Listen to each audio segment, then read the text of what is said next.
I think I'm gonna carve a log cabin. That's fitting for the mountain.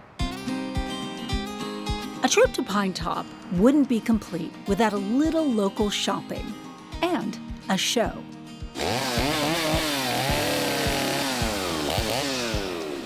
And at the Burley Bear, you get both. We sell a lot of carvings, obviously. That's what people come to see. I do live demos out front, mostly on the weekends in the summertime. Trent Penrod and his wife own the Burley Bear, a rustic decor and furniture store, much of it filled with pieces by local makers. The Burley Bear is basically our love of nature and the mountains, and we try to offer our customer base and tourists or just people passing through an opportunity to take something that's nature themed or rustic or mountain themed and take it home for memories, or take it into their home to remind them of the mountains and all the beauty that's out here in nature. Trent's love of the White Mountains has deep roots. We're like 4th or 5th generation on the mountain here. Pioneers helped settle the area. The Penrod family's been around for generations, and hunting, fishing, just being outside. So it is natural that his chainsaw creations reflect the area's wildlife. People love bears, and I think bear is just like an icon of the forest, basically. Bears exhibit power, strength, and they're cool to see when you see them because they're rare. Trent has fine-tuned his skills since first picking up a chainsaw more than 2 decades ago. So went to the pawn shop and got me a saw, went out in the woods and hacked away for a while, until my wife said it kind of looked like a bear. So yeah, I think it looked more like a gopher, but that's kind of the gist of it. While Trent has a passion for nature, he describes his work as whimsical, sometimes even a little sci-fi. I do some Star Wars pieces, especially on May the 4th, because May the 4th be with you, Star Wars Day. So every year I try to do something Star Wars themed. Or you could say, may the forest be with you. I've had people wait 2 years for stuff, custom pieces, but I also try to keep the front stocked and some in the store, and then every now and then I get some crazy dream at 3 or 4 in the morning, and I'll try to carve it, or within a week or two try to attempt whatever I had in my head. Trent's son is working on his own carving. He likes it, and he's catching on a lot quicker than I thought he would. So he's already progressed for the amount of time he's actually practiced with me. As the cabin takes shape, Trent now adds a little fire, paint, a few finishing cuts, and one final touch. Highways are calling.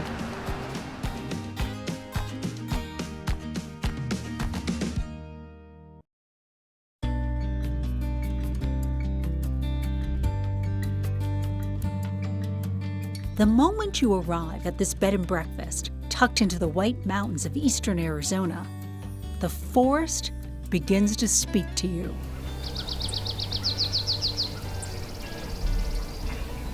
Welcome to the Cull Bed and Breakfast in Pinetop Lakeside. Charming and enchanting, this historic cottage, surrounded by a canopy of aspens, oaks, and ponderosa pines, gives guests a one-of-a-kind woodland experience. I think that there is a very unique vibe up here. I always say the spirit of the woods. And we actually use that. It's part of our slogan, come to the woods and listen to the magic whisper of the trees. Janet Cull and her husband Greg didn't always dream of running a B&B until they stumbled upon this property while on a hiking trip. I always say it was divine intervention. It just spoke to us, one, to be able to share the space with people. And the house was just really interesting and had this crazy personality with all these rooms. And so that was what started the B&B. They packed everything up and moved from Scottsdale up to the mountain, where they began their labor of love, renovating and creating a special retreat to relax, recenter, and breathe. We've been very thoughtful in trying to create spaces that incorporate the comfort and everything that you would expect, but being very conscious of that quiet space and the ability to calm and heal and ground yourself. Each of the 4 spacious suites has its own bathroom, coffee bar, and refrigerator, as well as hallway and patio entrances. Janet says much of the decor and design elements came not just from the shops in the town, but from folks in the community. I believe that when you decide to become part of a community, you become part of the community. And in order to do that, you have to be out in the community. And we were hugely welcomed. We had such a warm welcome coming to the mountain that it has been really fun. As people knew what we were creating, people would call us and say, hey, I've got these doors, do you have any use for them? Or we found this cool piece, I'll send you a picture. And a lot of the pieces we have incorporated into the design of the house. Janet tells us the Cull B&B is as much about creating memories as it is about slowing down and letting your soul breathe. We are trying to create just an all-inclusive environment. We know that people have very, very busy, hectic lives. One of the things that I always say is I love the 3-hour drive up here from the valley, because it takes 3 hours just to decompress. And by the time they hit the dirt road and drive down the dirt road, people are just in a different mental place. And Janet believes breakfast is more than a meal. It gets everybody at the table. We have great conversations. They are different every morning. And it's really cool when you see different guests. We can have a guest that's here for 5 days, and there'll be 2 or 3 other guests that join during that time, and it's a different conversation every day. I want guests to just feel that sense of calm, that to reconnect.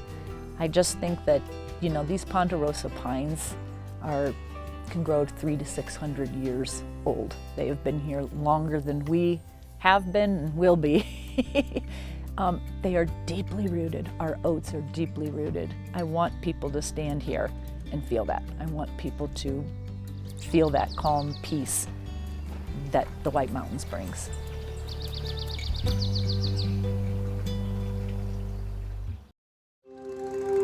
The road to Alpine is paved with good intentions, primarily because if there ever was an Arizona town intended for you to visit, it would have to be this one. We're basically north and south. We're just about dead center of the state, and we're right here. We're approximately 4 miles from the New Mexico state line. So we're on the extreme eastern edge of the White Mountains. For Greg Thompson, the high country setting of Alpine is the only place he'd ever think of living. I love it. I love it. That's all I know. I've lived here my whole life, basically 50 years, and I don't think I would trade it for the hustle bustle of the city life.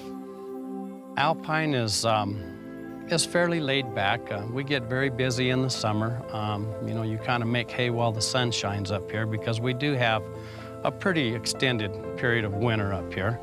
I've always said if you can make it through the winter, you always can make it through the summers up here. Alpine has about 500 year-round residents, but in the summer, that number changes. We probably have upwards of 2,000 probably summer residents. That's a big part of our population, is summer cabins and summer properties. All you have to do is take a good look around to see why. It's a good trade-off from the desert, It's a good place to be in the summer when it's hot in the valley.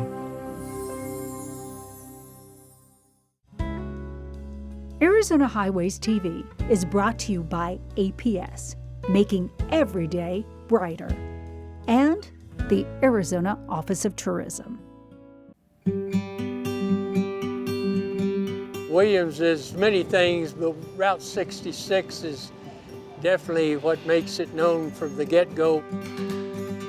The whimsical neon signs up and down the country's most preserved stretch of Route 66 are like headlights shining on those days gone by. Williams was the last town on the Mother Road, bypassed by Interstate 40. But this small northern Arizona town continues to celebrate its roots. Williams is Route 66. Williams has another slightly more rugged mystique. The cowboy culture was here. It's a big thing for Williams. And John Moore looks every bit the part. This is my business card. I usually walk through town every evening talking to tourists and everything. And finally, one day people said, find the guy with the cowboy hat, the tall, good-looking cowboy with the hat. We first met Marshal John B. Goodmore back in season 1 of Arizona Highways Television as he tracked down train robbers on the Grand Canyon Railway. I'll get him, don't you worry. I'll get him.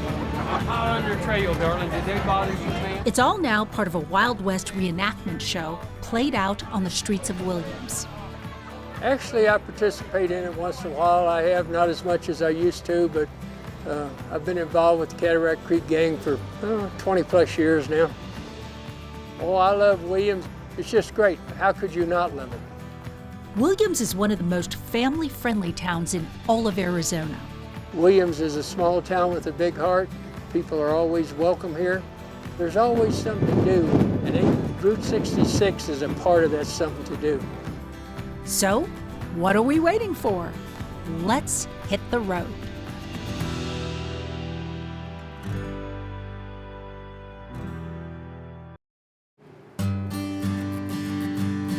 If you think the Williams stretch of Route 66 is colorful and quirky, just enter this gallery to discover the creative and whimsical Williams art scene. Because we're all local artists, all live fairly close here, the work often reflects what we know and see. Like this saguaro sculpture. Actually made of mule shoes from the Grand Canyon pack mules, so another connection to our local area. I paint landscapes that are of the canyon close to us and the forest that's all around us and so forth. The photographers here specialize in the areas near us. Every artist in a different way is connected, and that connects us in very many ways to the gallery. Bonnie Dent is one of the owners of the gallery in Williams. We have 3 owners, and all 3 of us are also artists here in the gallery. It's a wonderful way to work, by the way. You've got this support group of artists. You have a place to sell your own work and to see and be inspired by all the other artists and what they do. Makes a very nice community. Bonnie is a former grade school art teacher. She and a few of her fellow teachers thought Williams was missing something important. That's kind of the way we look at for this little town. It needs to be well-rounded, and an art gallery is part of that. If you haven't already guessed, this is not your typical art gallery. Every artist is from the area, and just like one of Bonnie's former students, you have to pass a test. We look at the quality of the work, how it would sell and fit in here. So they're juried in if they seem like a good fit. They pay a rental for their space, and they pay a percent to the gallery for their sales, small percent, and then they're responsible for the way they set it all up and keep it going. The gallery has grown from just 12 artists to as many as 35. Including national award-winning photographer Glenn Tamblingson. This particular shot is called the Mothership. And the Mothership was a lenticular cloud that happened over the Grand Canyon about 2.5 years ago. Very rare, in fact, recorded history is that there hasn't been a lenticular cloud to that magnitude at the Grand Canyon ever before. Just happened to be in the right place at the right time, which has a lot to do with photography. Bill Revnall, also known as Birdhouse Bill, builds these fantastic designs. I do steampunk birdhouses and just regular birdhouses and birdhouses. This is a tree of life around a piece of abalone. And right now it's in what I call the spider stage. As you can see all the little pieces of wire sticking out of it. But this is what it would look like completed. The gallery also has a mission to nurture and encourage up-and-coming artists. We started a nonprofit, which is Williams Alliance for the Arts. And in connection with that, a lot of us taught classes. After about a year, we decided we better have some shows. So we do Youth Art Month. Every March, local kids can bring in their artwork. The gallery will mat it and display it in the front window. If their work sells, the young artist gets to keep all the money.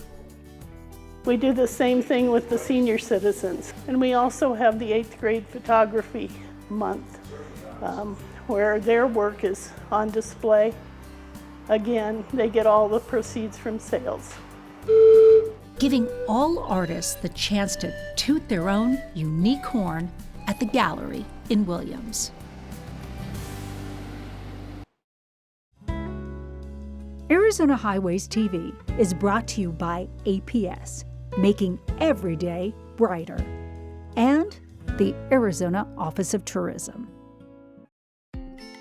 We are located just down from the corner. We do get quite a bit of tourists, but our locals have supported us totally. Here at the Flatbed Ford Cafe, it's breakfast and lunch just like your mama made it. A lot of people have always told me, oh my gosh, this tastes like what your grandma used to make, because in a small town, everybody's tasted everybody's food and stuff. Born and raised in Winslow, Sonia Ybarra co-owns the cafe. I wanted a hometown family feeling and hometown food. And that's exactly what you'll get. From chicken fried steak topped with country gravy to breakfast skillets. Our Southwest skillet is made out of pork carnitas. That is a shredded pork butt that we cook overnight and marinate it in green chili. We add our house-made chorizo to it. It's on top of our home-style potatoes, and it's served with your choice of eggs and a homemade flour tortilla. We make our tortillas homemade. Their patty melt and meatloaf sandwich get rave reviews online.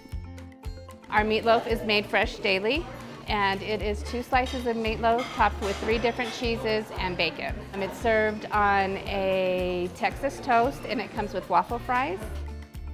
And if you have a hankering for something sweet, the banana nut French toast is a big seller of ours too. As soon as people come in and they find out that it's really real banana nut bread, they tend to order it, but it's kind of sweet, so I have to warn them, do not put a lot of syrup on there.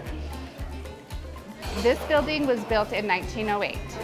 It was one of the first buildings on this block. Our tin ceilings are the original tin ceilings.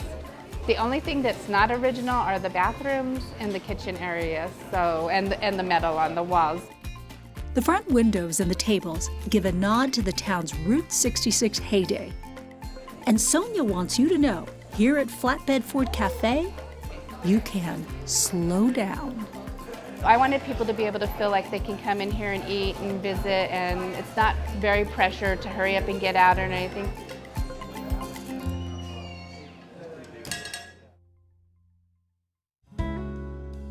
Arizona Highways TV is brought to you by APS, making every day brighter, and the Arizona Office of Tourism. They love the taco tangles. Everybody loves taco tangles. We come here weekly to eat. We absolutely love it. It's just a staple of Winslow. Everybody knows it's another famous corner. The root beer stand has been standing on this corner for more than 60 years. My mother-in-law used to work here back when she was in high school, and so it's got a lot of nostalgia. Everybody comes back, after 20 years, 10 years, and comes back and eats. Leanne Moss and her husband Chris came to Winslow in 2000 after Chris got a job with the railroad. We actually ate here once we moved here several times, sometimes more than once a week. Then they learned the owners were looking to sell. The job is what brought us here, but the people who live here are amazing, and that's what made us stay and want to be part of the community and do more and end up raising our family here. They now own and run this old school mom and pop shop. Our biggest popular sellers is going to be our chili cheese fry and our taco tangles. That's what they've been known for over 40 years. And our homemade root beer is what we've also done for over the 40 years. The taco tangle is a combo of a taco and a burrito filled with their famous chili. It's been the same. It's something passed down from the previous owner. Secret recipes, so it's not anything we give out or divulge. The root beer stand is a welcome throwback. You can always hit up a fast food chain, but to be able to come here and for those diners to have that experience to say, hey, look, I got this homemade root beer at this small mom and pop shop, and it was a great experience.